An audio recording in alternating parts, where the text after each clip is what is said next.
Hello, everyone, and welcome to this episode of The Journey of the Master.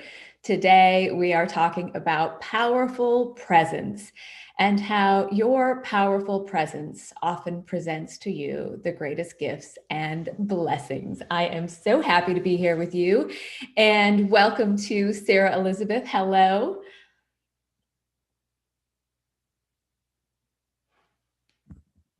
Hi, Sarah. How are you today?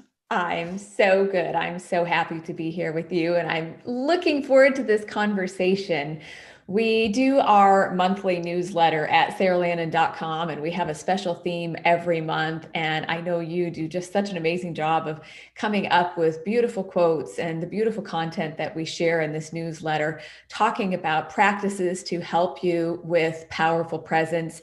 But I also so enjoy coming into these conversations with you and creating these beautiful podcast episodes to dive deeper and to answer our audience's question and our community's questions about how to really practice powerful presence in your life. And so, where would you like to begin today on this topic? Oh my goodness. In the now. In Let's the begin now. in the How now perfect. because that's where presence is. And so maybe let's talk for a little bit about what it is that we've been practicing these last few weeks with the particular focus we've had on powerful presence. Where would you like to Absolutely. begin? Absolutely. Well, I truly believe that when we slow down, we speed up. When we create some stillness and put some space around ourselves, it's actually the access point to acceleration and momentum and really being in the flow where amazing and magical things happen. But yet, so many times we get into our habitual actions and things we think we need to do and all these things we need to get done, and that voice in your head is taking you into planning for the future and trying to figure it all out. And yet the practice of coming into the moment and remembering that stillness is the access point to acceleration, that when we slow down, we actually speed up. When we fully come into the moment and put some space around ourselves, everything becomes clear and things really do begin to light up for us. And it may be just greater clarity on a path you are already on. And it may be greater clarity that what you've been chasing after isn't really what you want. Or it might be clarity that comes in as a whole new opportunity or something new that you've never thought about before. And so, well, I can certainly admit I am one of those recovering type A, figure it all out, always have a plan sort of people. I have found there to be so much power, so much peace, and so much clarity in being present. I had a really interesting experience this morning.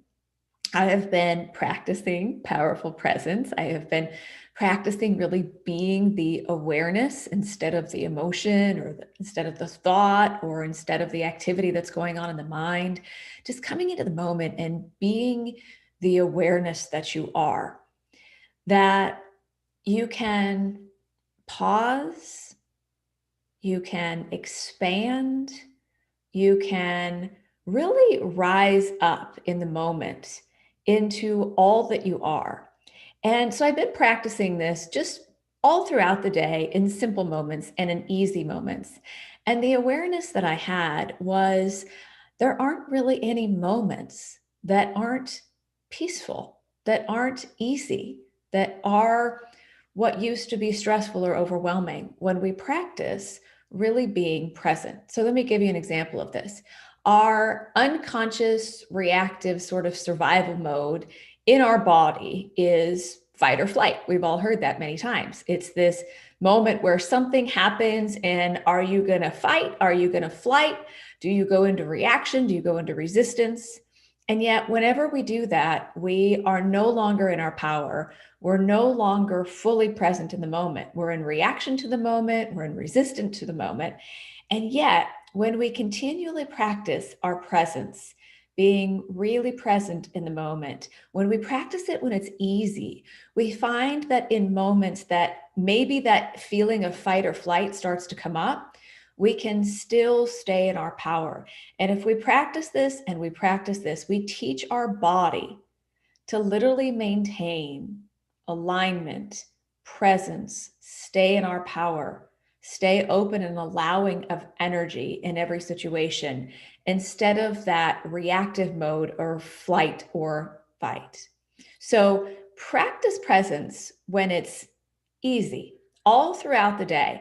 And one of the things that I do is just try to come into the moment and expand it, become aware of everything around you. It sounds kind of silly, but even being aware of what's behind you. You might not be looking at it, but you can begin to feel into there's a whole world behind you. There's a whole space behind you, all around you, above you, below you. And the more conscious and aware you become, the more you expand into all of that, the more you really create this force field of intentional consciousness that you are, the more power you bring into the moment. And in that power is clarity, like we've talked about, is a sense of ease, but is also creativity. It's also inspiration. It's also being in that flow where the impossible can happen, where amazing and miraculous things come from a seemingly maybe limited situation because of the power of your presence. And there has been several things that come to mind for me that I could feel a little bit of reaction coming up. Maybe you're in a conversation with someone, or maybe somebody says something, or maybe you hear an event on the news, or maybe others around you are reacting to something. Give yourself a moment to breathe and take 3 deep conscious breaths, focusing on expanding into the space around you, focusing on expanding into the earth beneath you. Focus on opening up to the consciousness that's all around you and really stay in your presence. And what has happened when I have consciously, intentionally practiced that is all of a sudden, the highest inspiration comes, the highest words come, or the other person shifts because I didn't go into a state of reaction.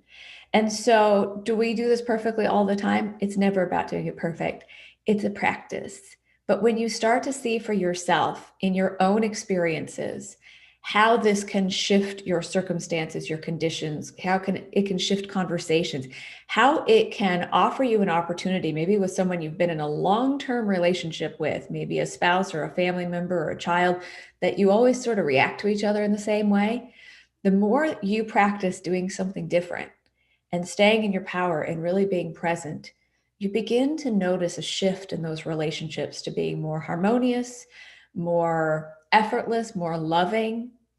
And I would say the bonus extra credit to that is if you can really be in your power and you can really be present and you can be intentionally creating a field of love, connecting into love, really emanating pure love through your being, the most amazing things can happen with the power of your presence. So, Sarah Elizabeth, maybe you can share with us some of the ways that presence has had a powerful or profound effect on circumstances or conditions in your life.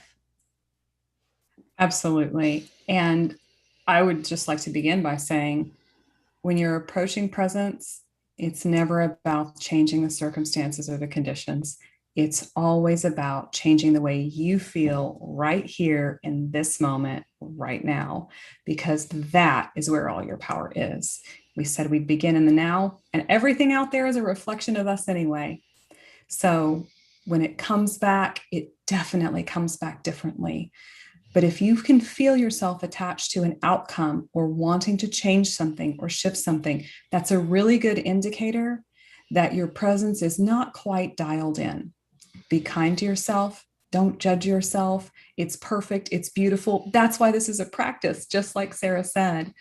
But I have seen some of the most amazing shifts. I even had one that I didn't really associate this way until you were just talking about it. This morning, I was out walking and there was some, we'll call it commotion, near my home. And I heard some of the sounds of this before I got out of the bed to go for my walk. And they had been going on for a little while, nothing crazy, whatever it is, but I didn't associate it. And I set out on my walk. I went a way that I love to go. And it happened to be where said commotion was happening. And I actually had a moment where I realized I have a choice to make. I can choose to entangle in this. I can choose not to entangle in this. And I deliberately even said out loud, I will not entangle here.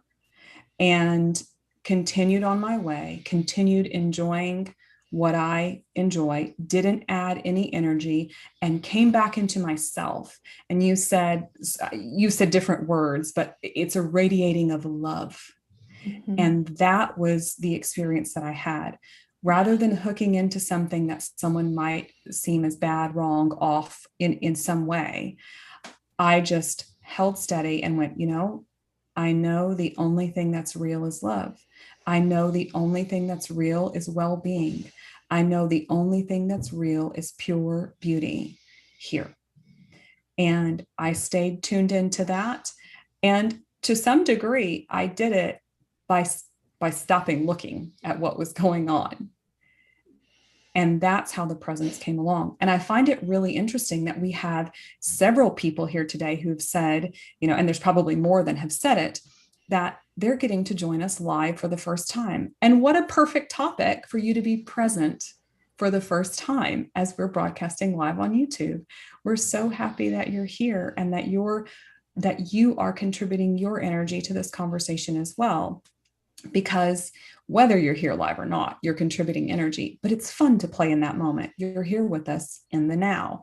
So I had an opportunity this morning to have that. And it was truly easy for me, even though it wouldn't always be, because I've been deliberately practicing it. Now, I've been practicing it for longer than just this month, but I've been, this month specifically focused on it. And in my life, I've had so many things where presence, it shifts me, it shifts my perspective. And in order to ensure that I'm focusing on presence, my practice is to remember that if I come back in the now, the council talks about this regularly, if you're out there in the future, you don't have any power, you don't need to figure it out. You don't need to figure out next hour, much less next year or next month, or what if this or what if that. You don't need to consider every potential outcome and sort out what you're going to do, because your power isn't there. Now, you might have an inspiration of like, oh, that would be so fun. And this thought would be, if this comes, then this and this and this, and that might be fun. But it isn't about figuring it out. It's about receiving those inspirations. So really coming into the now and going, wait, is that happening right now? Is that happening now? And catching yourself in a place when Sarah says, do it when it's easy, do it before your mind has run away with you like a train. Mm-hmm. So, yeah. And I've seen so many different things shift from relationships, as you said, relationships that I've had for a long time, things with family, a consistent practice of this kind of presence, along with many of the other things that are topics the council teaches about. This combination of things can really shift relationships that I never would have imagined could be as amazing and deep and rich and full as they now are. Mm-hmm.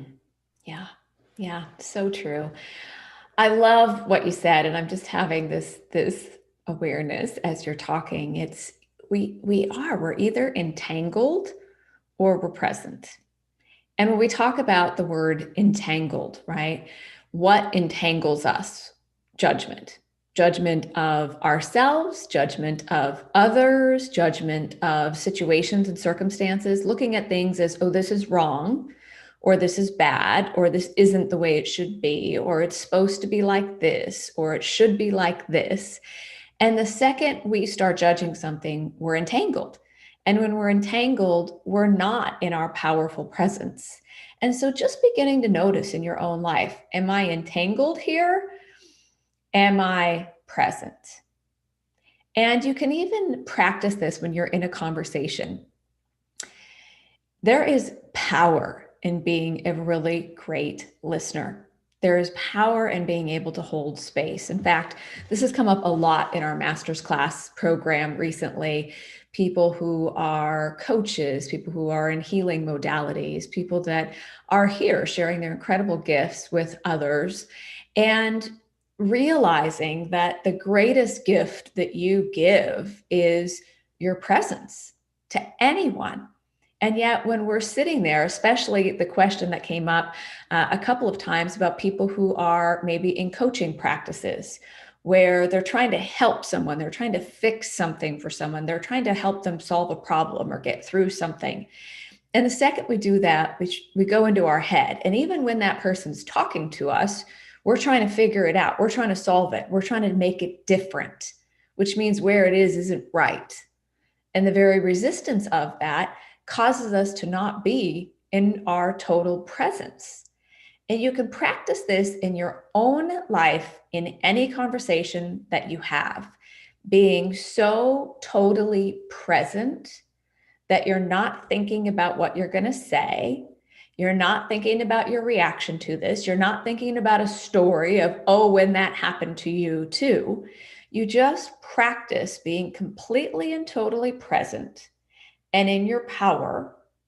And usually, when that person's done talking, if you have really been present and holding space, all of a sudden the inspiration just comes through you. And this is a lot of times when people say, I don't even remember what I said. It just came out. It just came through, right? That is your powerful presence, opening up to a higher level of awareness, opening up to a higher inspiration, allowing something beyond where you're at in the situation or the problem to begin to present itself to you. And so practice this anytime you're in a conversation with anyone. And don't judge yourself when you do catch yourself having a response or listening to someone and yet already having an answer of what you're going to say as soon as they get done talking in your head, right? Just really practice that powerful presence because, again, you're teaching your body that it doesn't have to go into fight or flight. You're teaching your body that it doesn't have to go back and associate with old trauma or old stories or past experiences. It's a way of allowing yourself into a new level of consciousness, into a new level of energy, into what we often refer to as a higher dimension of consciousness that begins to feel like heaven on earth to you. Your life begins to transform, your relationships begin to transform.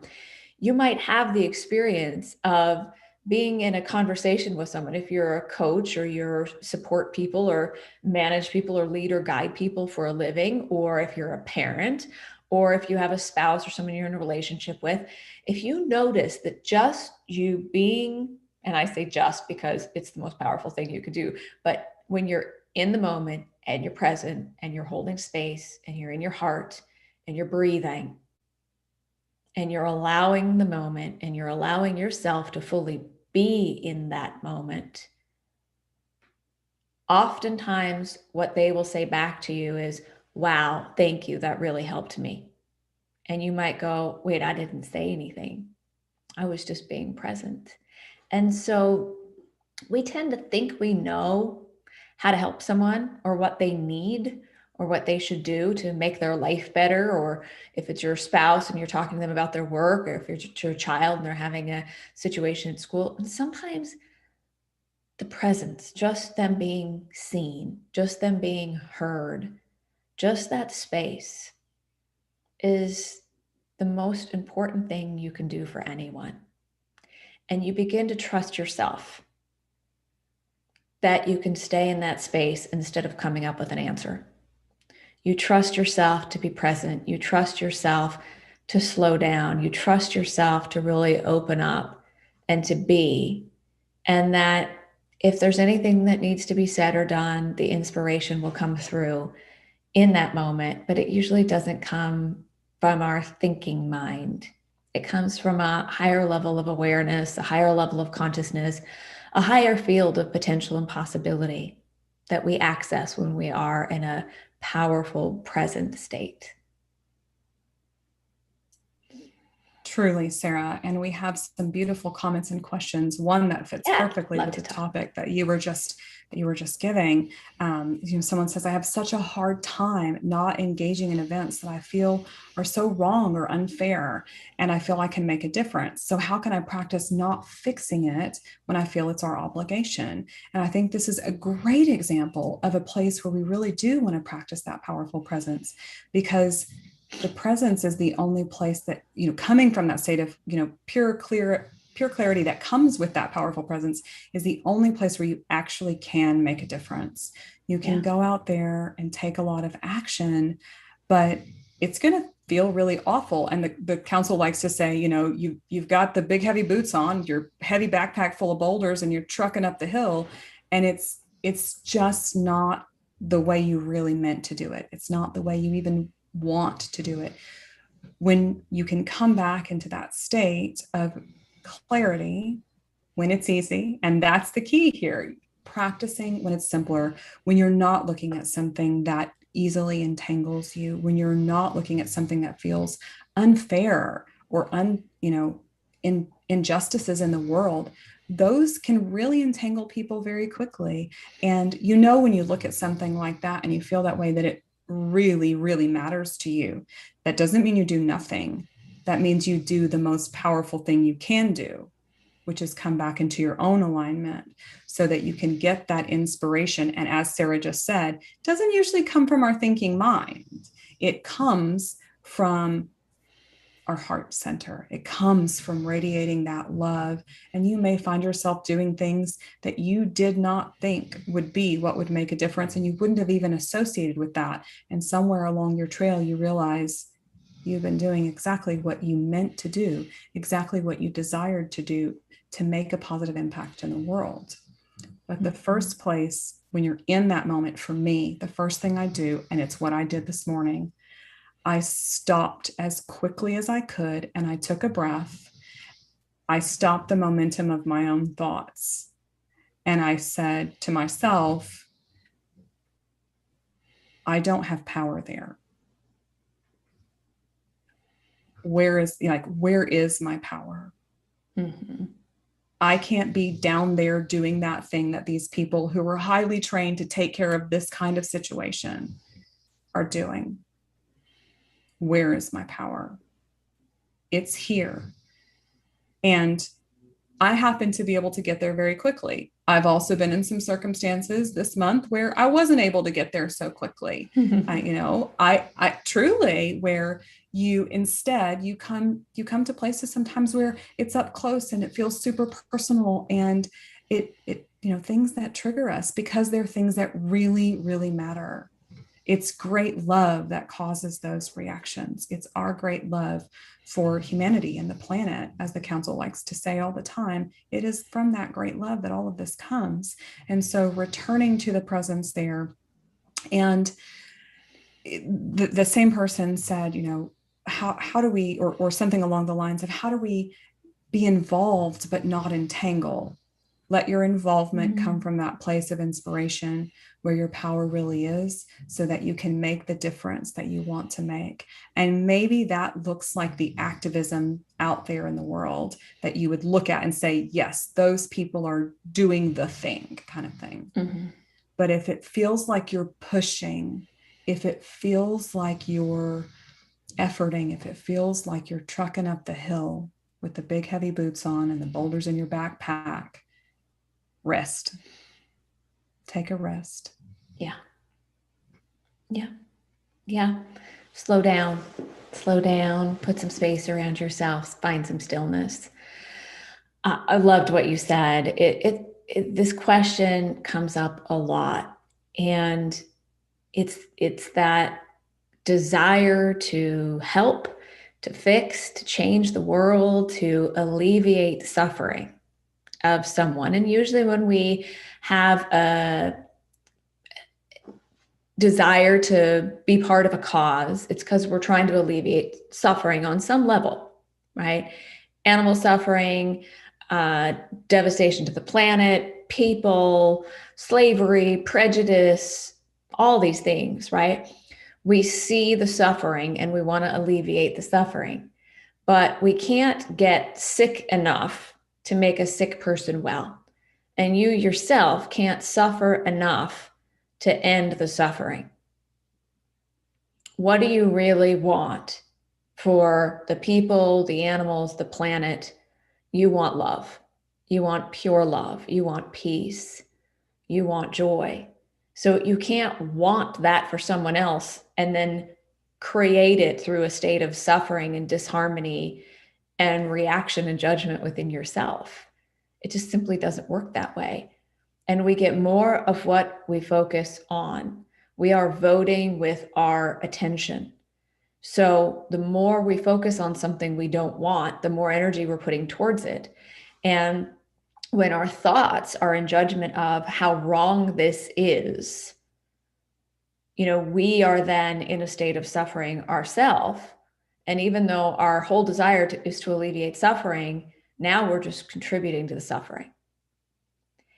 And you might notice that you're doing this, and then just, as Sarah said, stop, take a break, breathe, rest, get back into a place inside of yourself of peace and joy and harmony. One of, I think, the things that is such a huge shift in our awareness and the elevation of our own consciousness is to understand that you living in heaven on earth does not mean that you have to go change every single person to behave and act the way you want them to for you to create your own experience of heaven on earth. If you're part of this work and you follow this work, you hear us talk about this a lot. Some people refer to a new earth, some people refer to heaven on earth. There's something inside of us that knows this concept of heaven on earth is a potential, is a possibility, is a reality, is a dream in our heart. What does that look like when you start asking that question? What would it be like to live on heaven and earth? What would it feel like? It would feel joyful. It would feel peaceful. It would feel loving. It would feel harmonious. It would be beautiful. The council says to us time and time again, there is nothing more important that you can do than to live your life to the fullest, to have the experiences that you want to have for you to create heaven on earth for you, because then it makes it so much easier and more possible for others to remember that that is possible for them too. So we want to go drag everybody out of pain and suffering and struggle and lack and limitation and separation. We want to push them up into this place where they will feel better. And it simply just doesn't work that way. Now, have people created change through activism and fighting against? Maybe, but we can never be fighting against something out there without that energy first moving through your body. You cannot be fighting against something out there unless that energy of fighting against is first moving through your body.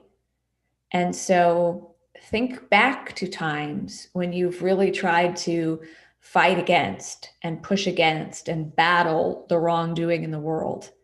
You probably paid a very high vibrational price for that. You probably paid a physical price for that. You probably were exhausted, tired, depressed, overwhelmed.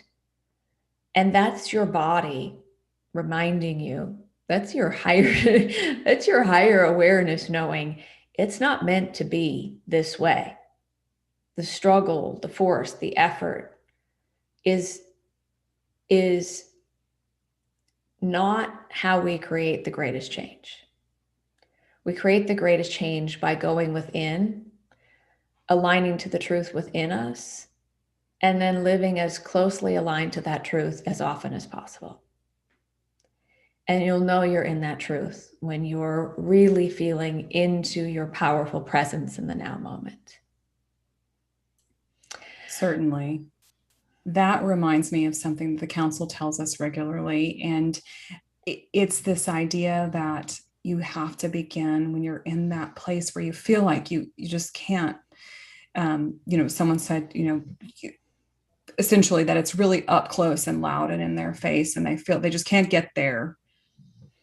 They just can't get there. They tell us to stop and breathe, because the instant manifestation of acceptance is peace. So accept what is happening, accept what the conditions are, accept what it is, and allow yourself to come back present to this moment and recognize that, maybe that thing is happening right now, and maybe it's happening in your experience right now, or maybe it's not happening in your experience right now. And like Sarah said, maybe change has happened through, a lot of force and effort and action. But maybe the thing that's been making the difference all along is when people got into that place of pure connection and followed their inspiration to make change. Not one of us here, I guarantee it, imagines a heaven on earth where someone else tells us the way to be. So why would we go around trying to tell everybody that it's better this way, or even thinking that it's better a certain way? One of my favorite things about that concept of heaven on earth is how everyone has different preferences. Mm-hmm. We don't all like or desire the same things. There is great variety across our planet, across our population, in everything. And embracing that is huge. I think there was something else you were going to say, though, Sarah. No, I love that. It's that example that what heaven on earth is to you may not be what heaven on earth is to someone else. For some people, a house full of children and grandchildren and kids everywhere, and the sound of children and projects and love. And I can think of one of my very dear friends that I went to high school with. When I look, when I see her Facebook page and her kids are playing and running around and singing, and there's tons of them, that she is living in her heaven on earth. And I can see it in the joy in her family, that's her heaven on earth. Someone else's heaven on earth may be a very peaceful, tranquil home where everything is very clean and neat and organized and beautiful. And there's a lot of nature, and everything is this peaceful, harmonious, flowist, joyful state where, maybe they spend the majority of their time in nature and painting, and they have friendships that are very peaceful and gentle and harmonious. That might be their heaven on earth. No right, no wrong.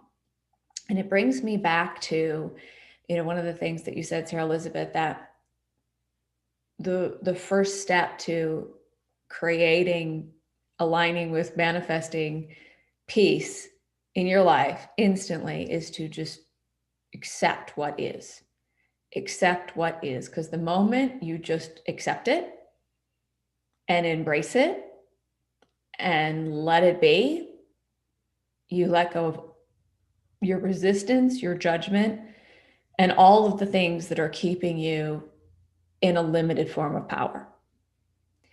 I'm going to give an example of this because it was one of my biggest lessons in sort of that question about advocacy. So you and I are huge animal lovers. I know many people, if not everybody probably in our community, is an animal lover.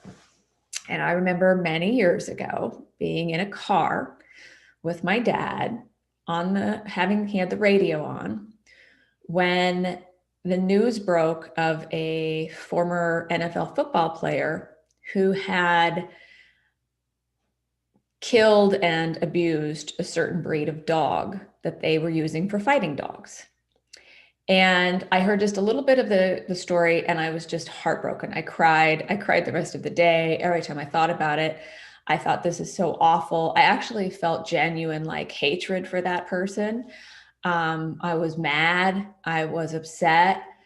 And I thought, this shouldn't happen. This is terrible. How could anyone do this? And that went on for a while.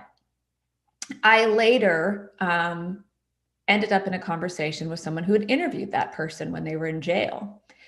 And that person said, interestingly, that person loves animals and didn't actually consciously realize what they were doing. They were in a state of consciousness where they were so focused on winning and so focused on an outcome that they completely disassociated from the suffering or the pain they were causing. And in that moment, I went, okay, I could see that maybe a little differently. But fast forward many years now, I think that particular former NFL player has done more to bring to our awareness and the consciousness how very special and extraordinary that breed of dog is. But it was because we focused on how loving those dogs can be, how loyal those dogs can be, our compassion, where that particular breed of dog was a dog that if I saw walking down the street before I heard about that incident, I might have had fear about, where now I have a whole different level of consciousness about. And maybe that person on a very higher spiritual level did more to positively benefit that breed of dogs than anyone else that's ever lived on our planet. Now, we can look at what he did and say, oh, that's wrong.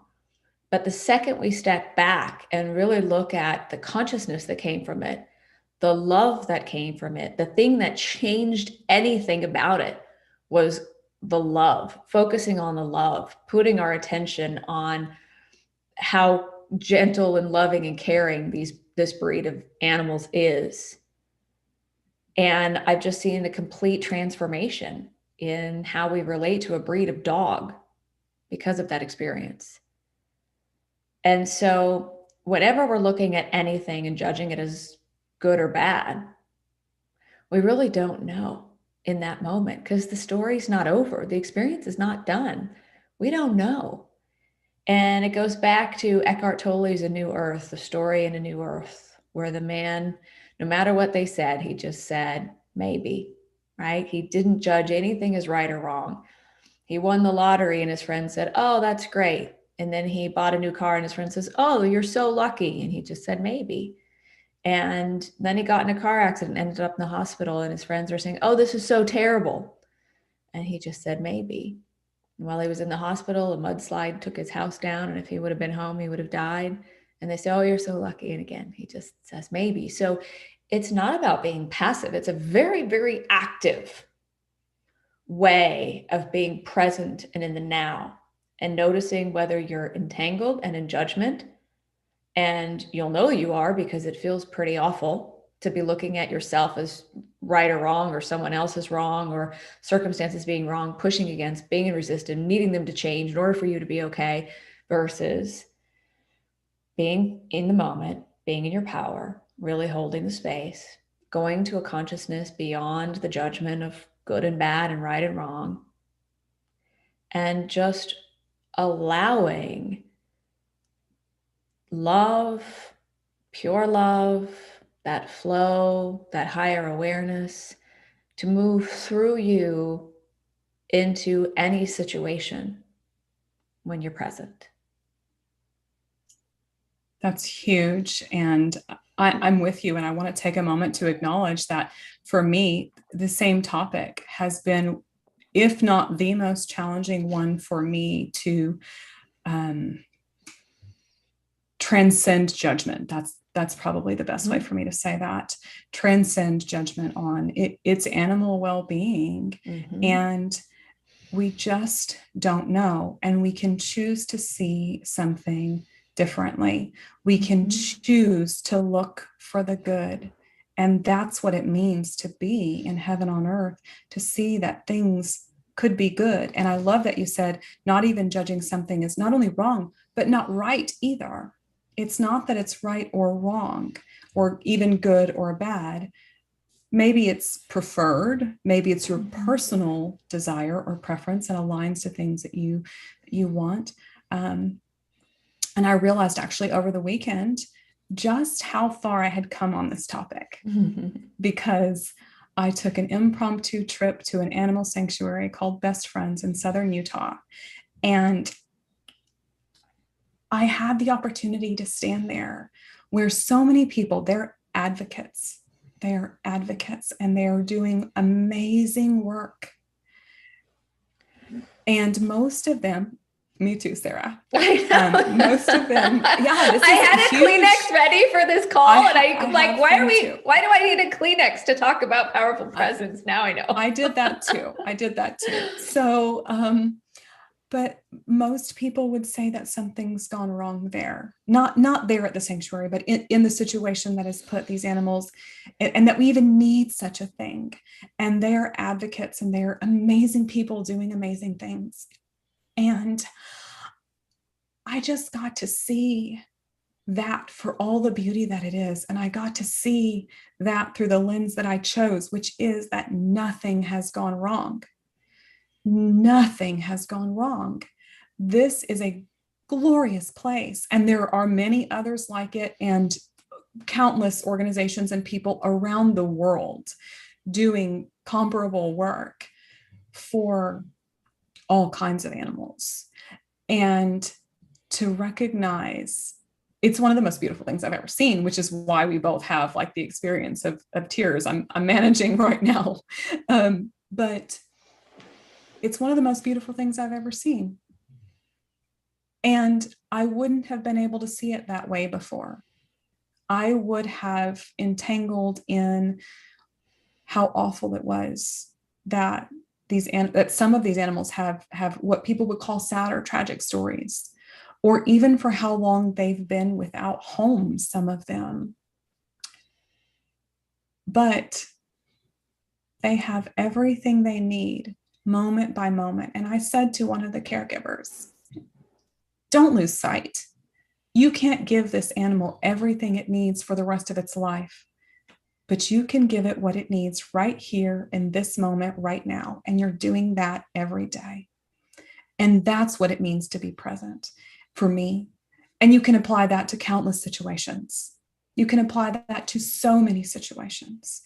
It is a great joy to witness people who are giving their all. Someone said, how do you do this when someone is talking very negatively or needy and, just going on and on?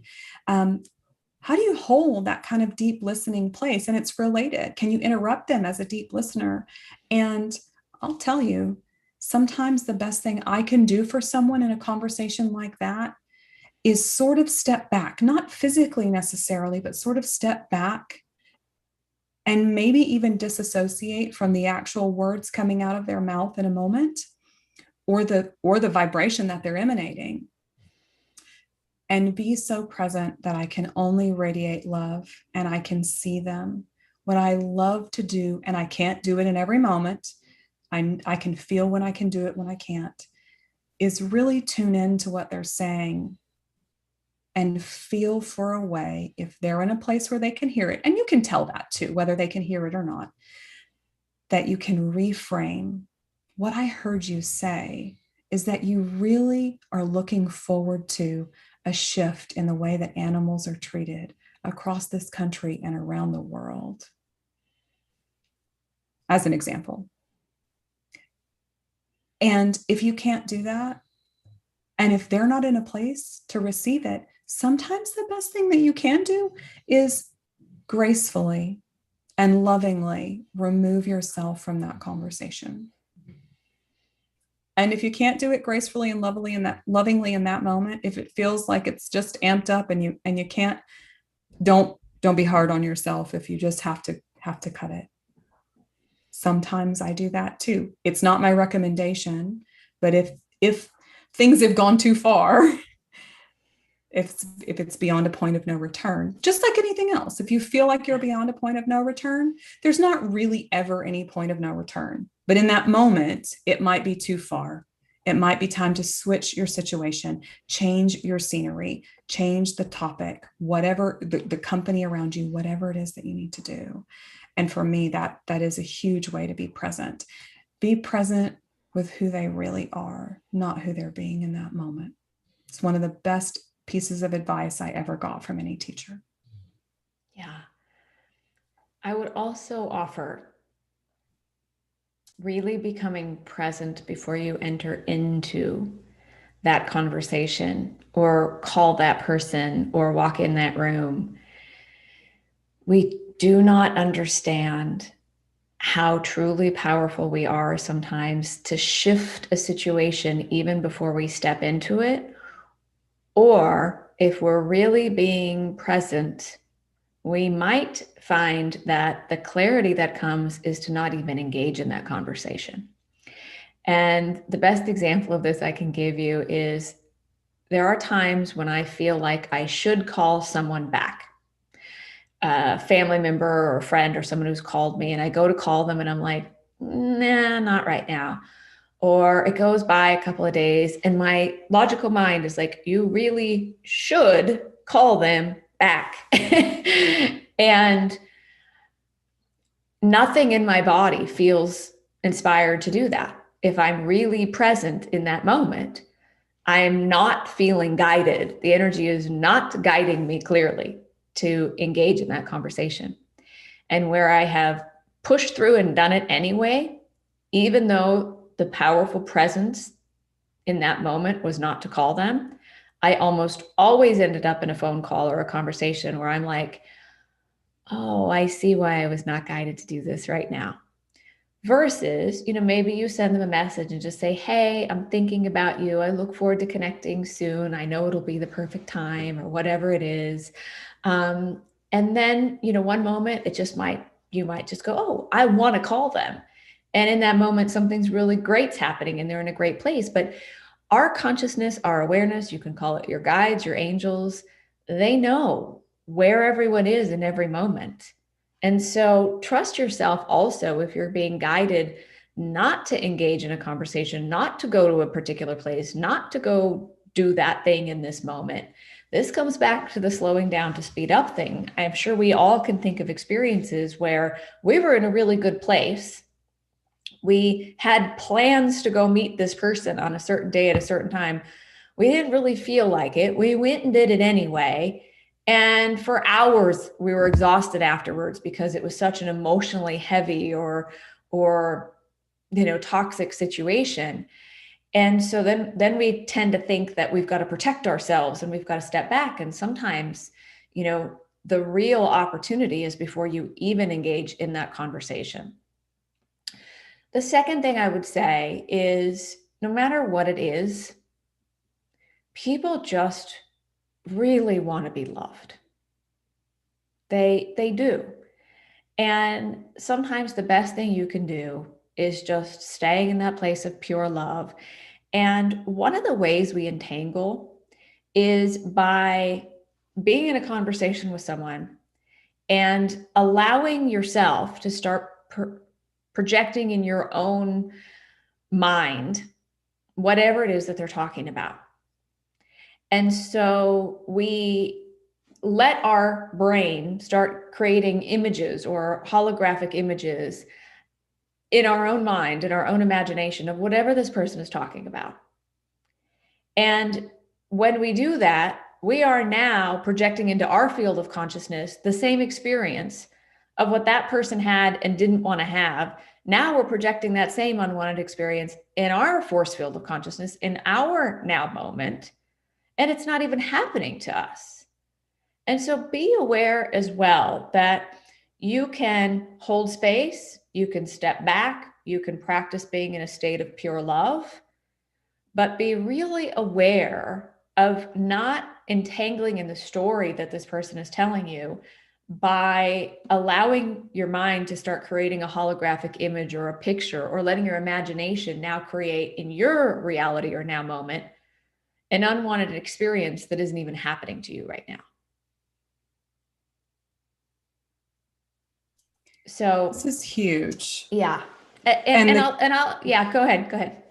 Well, I was going to say that you said it, sometimes the greatest power, you said something like, sometimes the greatest power that you have is to sort of preempt that and be in that centered place before you enter into the conversation. And I would say that every time. the greatest power that you have is that. But don't be upset with yourself if you're just not there, because that's part of this delightful, glorious human experiment. Well, that's the slowing down to speeding up thing. It's if you get in your car to go somewhere and you're getting there on time, you got to go this way and that way and this way, and you get there, it's like 3 deep breaths, 1 deep breath, just a moment of coming into your power and being really present and opening up and allowing energy before you get out of the car, before you make the call, before you engage with anything. You can save yourself so much time and so much energy and so much effort if we just slow down to really speed up, or slow down to really expand, or slow down to really elevate your experience into a better feeling, higher vibrational, heaven on earth experience.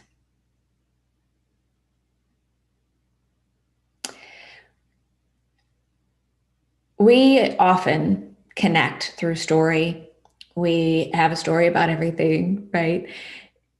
If it's a good story and it's a happy story, we tend to feel moved and we tend to feel love. And if it's not a good story, we tend to go, oh, that's awful or that's terrible. And as Sarah Elizabeth was talking about her experience with animals, right? Wanting all animals to have love and compassion. And I have 3 currently in my home that are my furry 4-legged children. 3 animals that came in from we call them rehoming situation. And yet they all came with a story. And the story for each of them was pretty sad. And one of the stories that was that my dog, Kona, had ended up in a shelter after being part of a family, was left in a shelter and was there in the shelter for a long period of time. So when I heard the story, I had this image in my mind of her, what she went through and how sad that must have been for her. And then I started creating all of these reasons why some of the problems that she was having were because of this terrible thing that happened of her being, in a shelter. And she literally started having some health things that I thought, oh, well, that's because of this. And the problems just kept getting worse. And then one day I found out that she never was in a shelter, that she had gone from the home she was in to a foster home. And some of the things I had imagined in my mind never actually happened. And almost overnight, the health ailments that I had attributed to that terrible thing that happened all cleared up.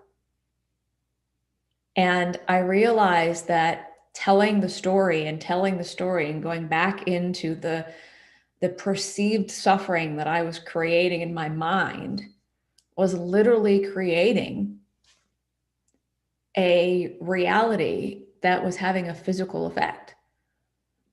And the moment I went, oh, wow. And, it just went away. So you have the power to shift anything. The council tells us time and time again, we are the one giving meaning to everything. And to Sarah's point, I can look at it as, oh, it's so awful, these things that happened to the animals before I got them.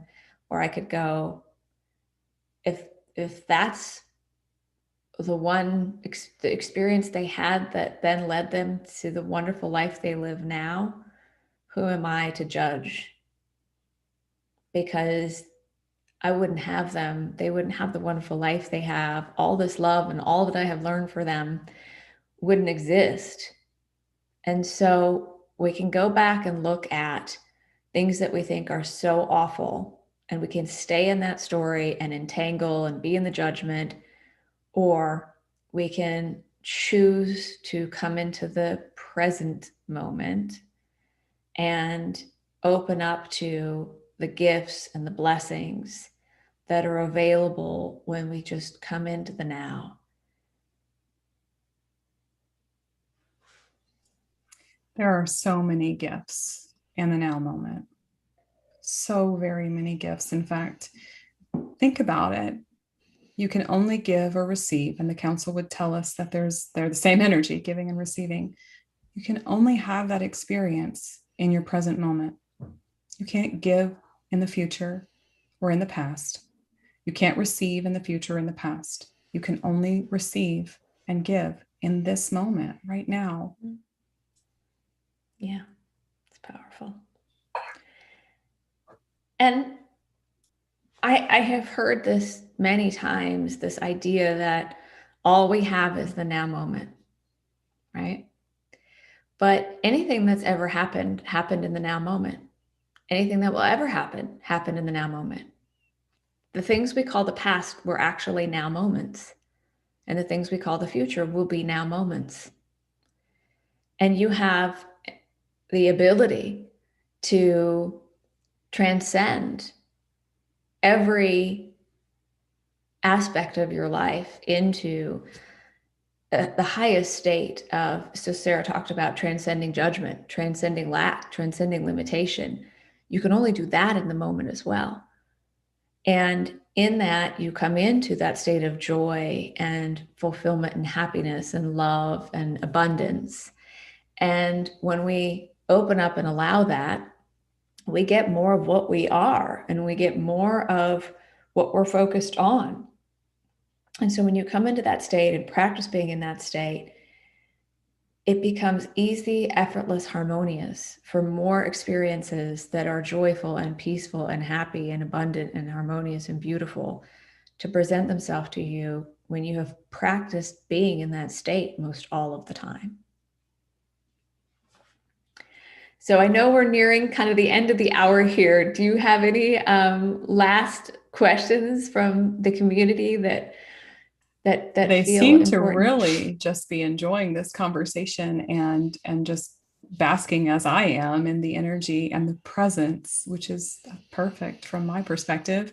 But what you just said, things being easy, effortless, and harmonious, I think that that's a really important aspect of this conversation about powerful presence, because when you're truly present, when you're tuned in, when you're connected to everything that you are, when you're being the God, source, divine creator that you are, things are easy, effortless, harmonious.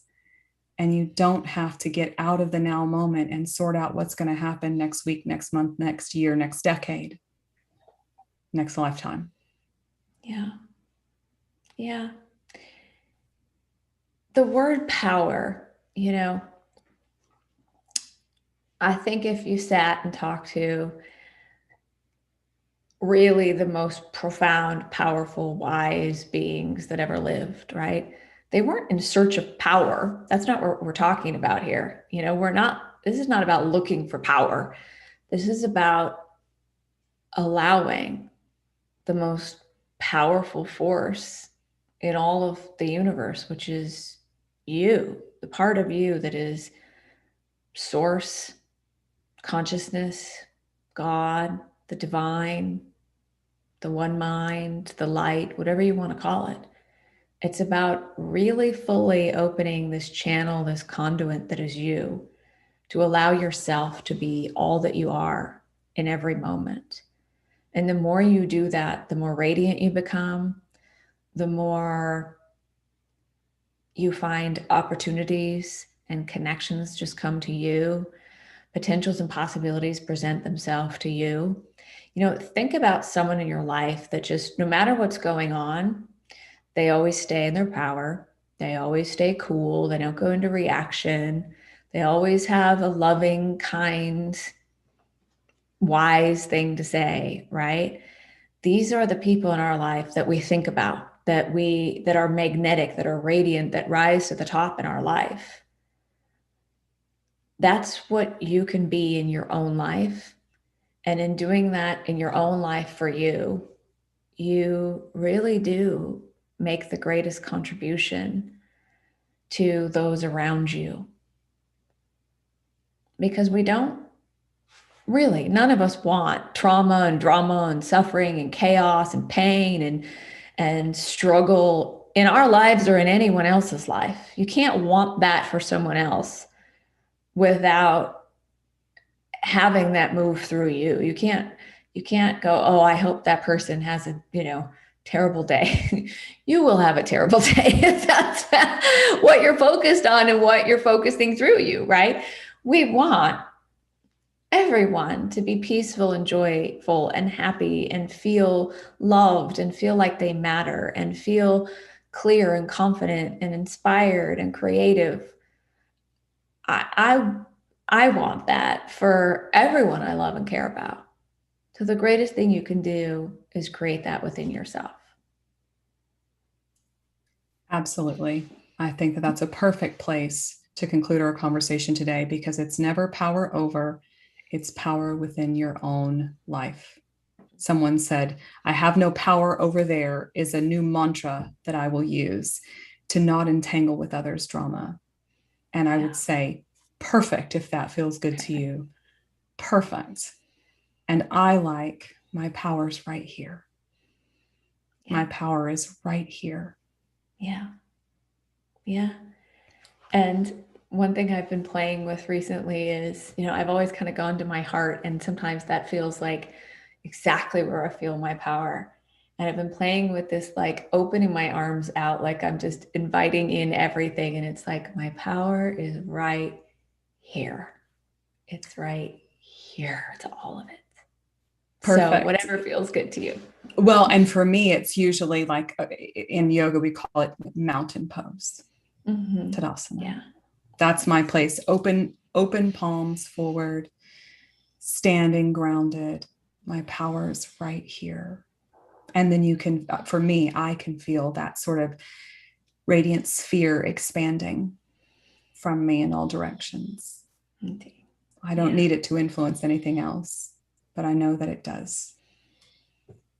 Perfect way to end our call. Perfect way to end our call. I could just feel that. So thank you, Sara Elizabeth. I love creating these podcast episodes with you. And thank you to everyone who joined the live stream.